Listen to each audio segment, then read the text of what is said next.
And Pueblo, I believe that even as we keep that promise for the next generation here at home, we also have to keep America's promise abroad.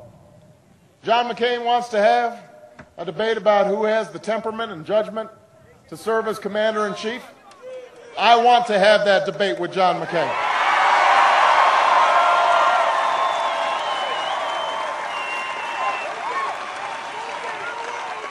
For while John McCain was turning his sights to Iraq just days after 9/11, I stood up and opposed this war, knowing that it would distract us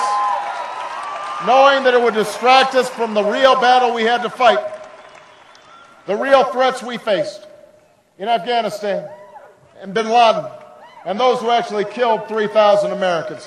When John McCain said we could, and I quote, muddle through in Afghanistan, I argued for more resources and more troops to finish the fight against the terrorists who actually attacked us, and made clear that we must take out Osama bin Laden and his lieutenants if we have them in our sights.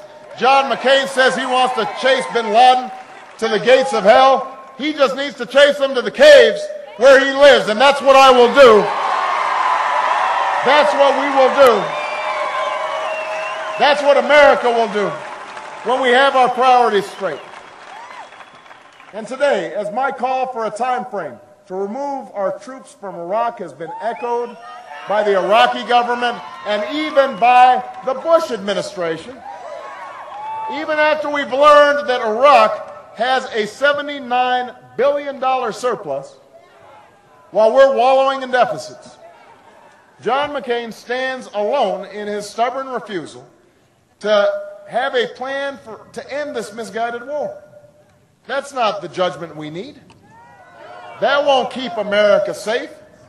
We need a president who can face the threats of the future, not keep grasping at the ideas of the past. As Commander-in-Chief, I will never hesitate to defend this nation, but I will only send our troops into harm's way with a clear mission and a sacred commitment to give them the equipment and training they need in battle and the care and benefits they deserve when they come home. No more homeless veterans, no more begging for disability payments. We will treat our veterans with the honor and the respect that they deserve.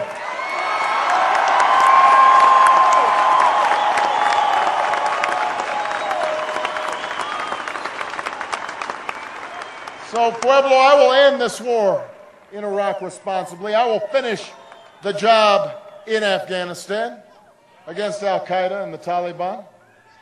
I will rebuild our military to meet future conflicts. But I also want to build new alliances to defeat the threats of the 21st century: terrorism and nuclear proliferation, poverty and genocide, climate change and disease. And I will restore our moral standing so that America is once again seen as the last best hope for all who are called to the cause of freedom, all who long for lives of peace, all who learn for a better future.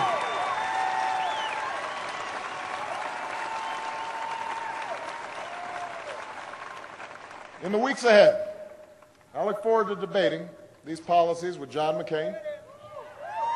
Unlike his campaign, though, what I won't do is challenge his intentions, challenge his patriotism, because patriotism has no party.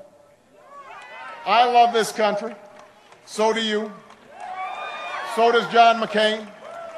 The men and women who serve in our battlefields, they may be Democrats and Republicans and independents, but they have fought together and they have bled together, and some have died together under the same proud flag. They have not served a red America or a blue America. They serve the United States of America. That's the mission of this campaign, to bring this country together. Black, white, Hispanic, Asian, Native American, young and old, around a common purpose, a higher purpose. That's what we need right now. That's the change I believe in.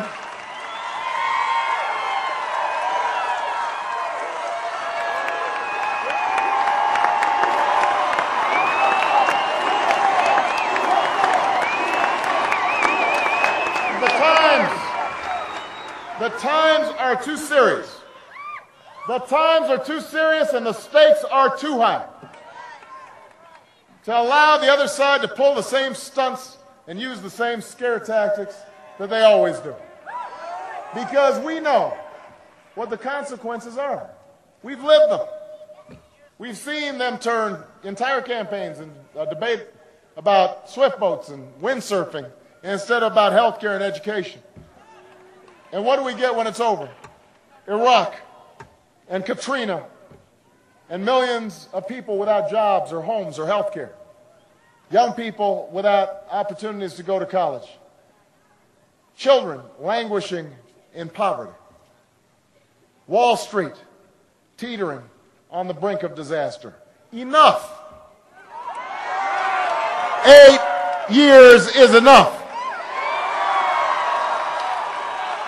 We will not allow it again. Not this time. Not now. Not this year. We can't afford to let them make another big election become about small things. Now, this won't be easy. Pueblo, it won't be easy. The kind of change that we're looking for never is. What we're up against is a very powerful, entrenched status quo in Washington. They will say anything, they will do anything, and they will fight with everything they've got to keep things just the way they are. They don't know how to govern, but they're good at campaigning. And they're good at working the media.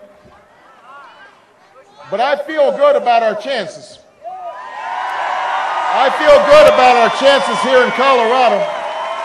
I feel good about our chances all across the country. Because in this election, I've got something more powerful than they do. I've got you. I've got you. In this campaign, you've already shown what history teaches us, that at defining moments like this one, the change we need doesn't come from Washington. Change comes to Washington. This is one of those moments, Pueblo. This is one of those times we can't afford to let slip away. I am running for president because I don't want to wake up 4 years from now and find out that millions more Americans still lack health care because we didn't have the courage to take on the insurance industry. I don't want to see that we're still sending billions of dollars to the Middle East because we couldn't find a way to stop buying oil from dictators.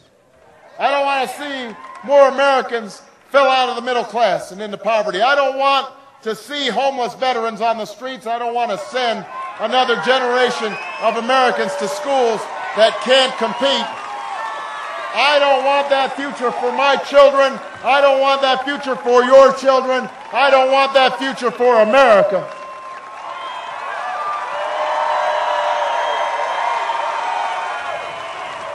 But Pueblo, I can't do it alone. I can't do it alone.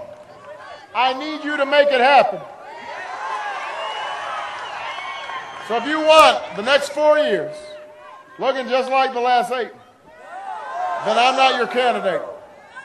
But if you want real change, if you want an economy that rewards work and tax relief for the middle class, if you want renewable energy and new clean jobs, if you want health care and college you can afford, if you want to end this war so we can start restoring our standing in the world and rebuilding America, then I am asking you here today to knock on some doors and make some phone calls and do some community organizing.